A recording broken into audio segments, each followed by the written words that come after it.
വർക്കി എന്തിനാ ഇപ്പൊ ഇങ്ങോട്ട് വന്നത്? അപ്പനെ കയറി പേര് വിളിക്കരുത് കേട്ടാ. ഭാര്യയുടെ അപ്പനെ സ്വന്തം അപ്പനെ പോലെ കരുതിയും ബഹുമാനിക്കുകയും വേണം. കാണുമ്പോ ഞങ്ങളുടെ മുറേ സ്തുതിയും തരണം. സ്തുതിയല്ല, തൊഴിയാതെ എനിക്ക് തരേണ്ടത്. എന്തായാലും പറഞ്ഞ ഇങ്ങോട്ട് വരരുതെന്ന് പറഞ്ഞിട്ടില്ലേ? എന്ന് പറഞ്ഞാ എനിക്ക് എന്റെ മോളെ കാണാതെ പറ്റുവാ. നീ ഒരു അപ്പനാവുമ്പോഴേ നിനക്ക് എന്റെ വിഷമം മനസ്സിലാവത്തുള്ളൂ കേട്ടാ. അപ്പനാവാൻ ശ്രമിച്ചാൽ ഞാൻ തട്ടിപ്പോകുന്നുള്ളത് എനിക്ക് അറിയില്ലല്ലോ വർക്കി. അമ്മായിയപ്പ നിനക്കെന്താണ് ഒരു വിരളി? നീ മേടിക്കണ്ട കേട്ടാ. കൊന്തയെടുത്ത് ഞാൻ അകത്തിട്ടിട്ടുണ്ട്. ഇതാണോ ഇനി നീ എന്റെ മാത്തോട്ടം സൂക്ഷിച്ചു നോക്ക്. ഒരു നമ്പൂരിയുടെ മോറില്ലേ? ഓ, മാഡം പറ്റിയ എത്ര മേക്കപ്പ് ചെയ്യാൻ അൽസേഷൻ പറ്റിയാക്കാൻ പറ്റുമോ? എന്താണ് പറഞ്ഞത്? കുന്തം. ആരാ അത്? ഈശോ. എന്താ? അതെ, ഈശോ. ഈശോ വാസ്യോപനിഷത്തും മുണ്ടകോപനിഷത്തും തൈത്തിരിയോപനിഷത്തും ഹൃദയസ്ഥമാക്കിയിട്ടുള്ള ആളാ. ബഹുപണ്ഡിതനാ. ഞങ്ങ ഇത്തിരി പടിഞ്ഞാറുള്ള നമ്പൂരി നായന്മാരാ. അക്കാര്യത്തിൽ ഒരു സംശയം വേണ്ട കേട്ടാ. ആള് വലിയ ഭക്തനാ. ഇവിടെയുള്ള സ്വാമിയെ കണ്ട് അനുഗ്രഹം വാങ്ങാൻ വന്നതാ. ഞാൻ പറഞ്ഞു ഇപ്പൊ പറ്റില്ലാന്ന്. പൊക്കോളൂ, പൊക്കോളൂ. പഠിക്കവരെ വന്നിട്ട് കാണാണ്ട് പോവേ. ഞാൻ കണ്ടേ പോവൂ. ഞാൻ കൊണ്ടേ പോകും.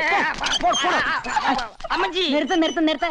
കൃഷ്ണ, സ്വാമിയുടെ സാന്നിധ്യം അറിഞ്ഞ് ഭക്തരെത്തിയാൽ തടയാൻ നിൽക്കണ്ട. അനുഗ്രഹം വാങ്ങിച്ചോണ്ട് പൊയ്ക്കോട്ടെ. അല്ലേ കേശവ? അതെ അതെ. ഏതില്ലത്തെയാന്നാ പറഞ്ഞത്?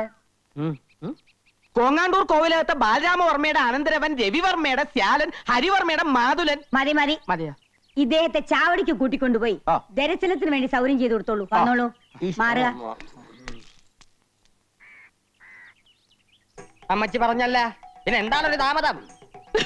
ഏത് സമയത്താണ് തേങ്ങ ഇടാൻ പോയത്?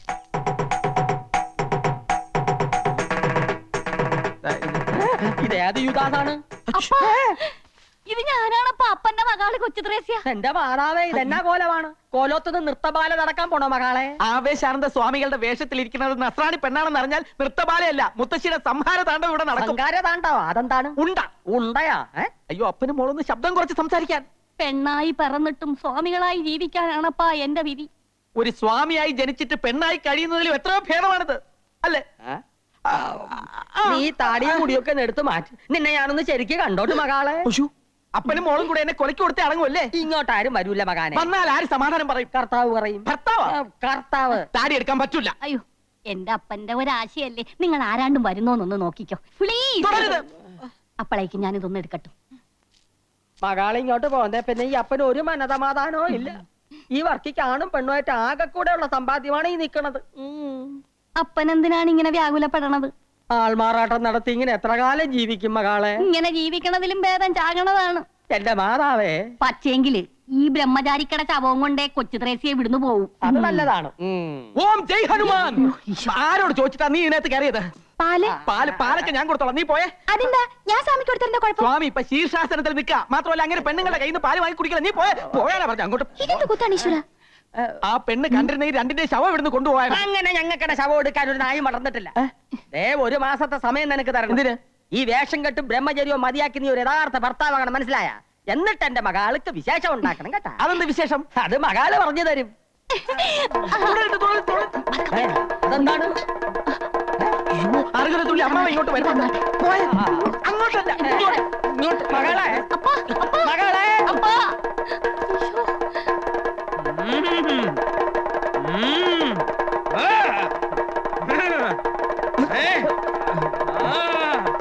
താളമേളങ്ങളൊക്കെ നിലയ്ക്കട്ടെ. ഒന്നും നാം അറിയില്ലാന്ന് കരുതിയോ? എവിടെയാ മഹാമുനി? ഇറങ്ങി വരൂ. എല്ലാം നാം ഓർഞ്ഞിരിക്കണു. എന്താ മുത്തശ്ശി ഇത്?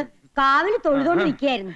പെട്ടെന്ന് വല്യച്ഛന്റെ ബാധ കയറി ചാവടിയിൽ ആരാന്ന് ചോദിച്ചു തുള്ളല് തുടങ്ങിയതാ. നമ്മെ പരീക്ഷിക്കരുത്. ഇറങ്ങി വരാനാ പറഞ്ഞത്. നമ്മെ കബളിപ്പിക്കുകയാണല്ലേ? വന്നിട്ട് ദിവസങ്ങളായി അറിഞ്ഞു.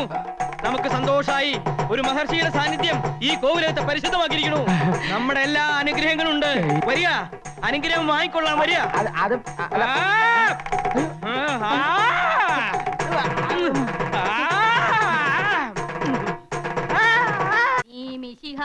പൂജാതനായി ഹല്ലേലൂയാ ഹല്ലേലൂയാ ഉണ്ണി മിശിഹാ പൂജാത.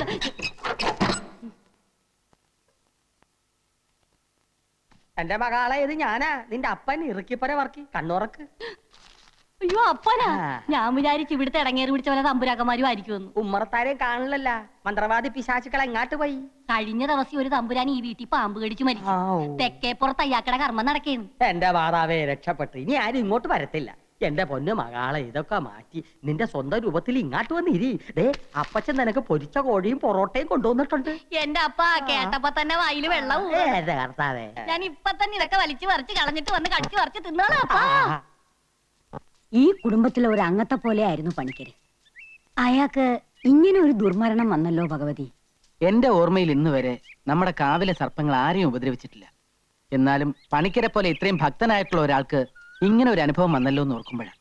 മുത്തശ്ശി, നമുക്ക് മേപ്പാടനെ ഒന്ന് വരുത്തിയാലോ? ഇതിനിപ്പോ മേപ്പാടിനെ വരുത്തേണ്ട കാര്യമൊന്നുമില്ല. ഒക്കെ ഈശ്വരവിദ്യാന്ന് കരുതുക. പണിക്കൊരു പാപകർമ്മമൊന്നും ചെയ്തിട്ടില്ലെന്ന് ഏട്ടന് പറയാൻ പറ്റുമോ? മായമോള് പറഞ്ഞാലും കാര്യമുണ്ട്.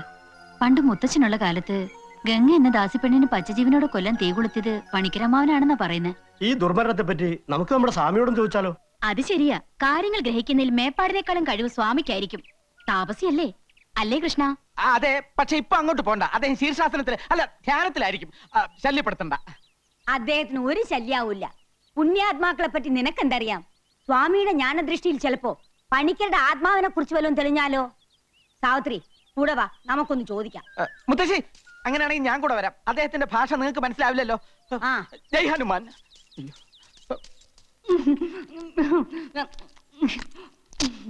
ഇങ്ങനെ ആക്രാന്തം കാട്ടാതെ മകളെ, മെല്ലെ തിന്നു മകളെ. ഈ ഉണക്കത്തമ്പുരാക്കന്മാരുടെ പച്ചക്കറി നീ അടുത്തപ്പോ എന്റെ മാതാവേ, അപ്പൊ കൂടെ കൂടെ ഇങ്ങനെ വന്നില്ലെങ്കിൽ ഞാൻ പട്ടികളും ചത്തു. പട്ടണി കിടന്നാലും വേണ്ടില്ല, കിളവി തള്ള പിടിക്കാതിരുന്നാ മതിയായിരുന്നു. പിടിച്ചാ നിന്നെ കൊല്ലും മകളെ. കൃഷ്ണ, ആ, വാ. കൊല ഇപ്പൊ തന്നെ നടക്കും. ദേവരുടെ മാലക്കിളവി. വാ. ജയ് ഹനുമാൻ. ആ, ആ.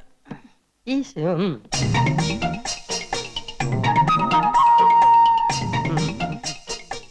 അല്ല, ഇതാ കോങ്ങാണ്ടൂർ കോലത്തെ തമ്പുരാനല്ലേ? അതെ, ഇതേതാ ഈ പെൺകുട്ടി? പൊറുക്കണം, എന്റെ മകളാ, മാപ്പാക്കണം. ഇവരെ ഈ മകളെയും കൂട്ടി സ്വാമിയെ കാണാൻ വരുമെന്ന് കഴിഞ്ഞ പ്രാവശ്യം വന്നപ്പോഴേ തമ്പുരാൻ എന്നോട് പറഞ്ഞിരുന്നു അല്ലേ? അതിന് മാപ്പാക്കാൻ എന്തിരിക്കുന്നു? സ്വാമികളെ വന്ന് കണ്ട് അനുഗ്രഹം മേടിക്കുന്നത് നല്ലതല്ലേ? അതെ അതെ, ഇപ്പൊ മനസ്സിലായി കേട്ടാ. സ്വാമികൾ എന്തേ അകത്ത് പ്രാർത്ഥനയിലാണോ? മുത്തശ്ശി ഇവിടെ നിന്ന് ഞാൻ പോയി നോക്കിട്ട് വരാം. പെണ്ണുങ്ങള് പൂജാമുറിക്കകത്ത് ചേർന്ന് സ്വാമിക്ക് ഇഷ്ടമുള്ള കാര്യമല്ല. മകളുടെ പേരെന്താ?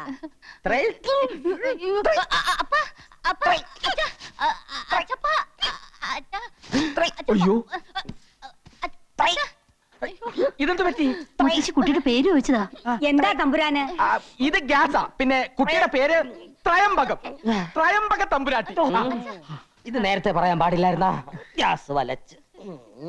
പൂജ കഴിഞ്ഞ് സ്വാമി ഇറങ്ങാറായോ കൃഷ്ണ? ഒരു 15 മിനിറ്റിന്റെ താമസമുണ്ട് മുത്തശ്ശി. മുത്തശ്ശി പൊക്കോളൂ, ഞാൻ സ്വാമിയെ കൂട്ടിക്കൊണ്ട് അങ്ങോട്ട് വന്നോളാം. ഏയ്, അത് വേണ്ട. ബഹുമാനിക്കേണ്ടവരെ നമ്മൾ ബഹുമാനിക്കണം. അയ്യോ, അതുകൊണ്ടല്ല. പൂജ കഴിഞ്ഞ് ഒരു 15 മിനിറ്റ് ടോയ്ലറ്റ് പോണം സ്വാമിക്ക്. അതുകൊണ്ടാ. എന്നാലേ ഞങ്ങൾ പോയിട്ട് പിന്നെ വന്ന് അതാ കണ്ടോളാം. നല്ലത്. സ്വാമികളെ കണ്ടിട്ടേ വീട്ടിലേക്ക് വരാം. ആഹാരം കഴിച്ചിട്ട് പോവാം. വരും, ഞങ്ങൾ തീർച്ചയായും വരും കേട്ടാ. താൻ ഊണ് കഴിക്കാൻ പോവല്ലേ? പോവും. തന്റെ മുട്ടേറി ഞാൻ തല്ലി പൊളിക്കുവാ. പേടിപ്പിക്കാ. എന്നാ ഞങ്ങ പോണില്ല.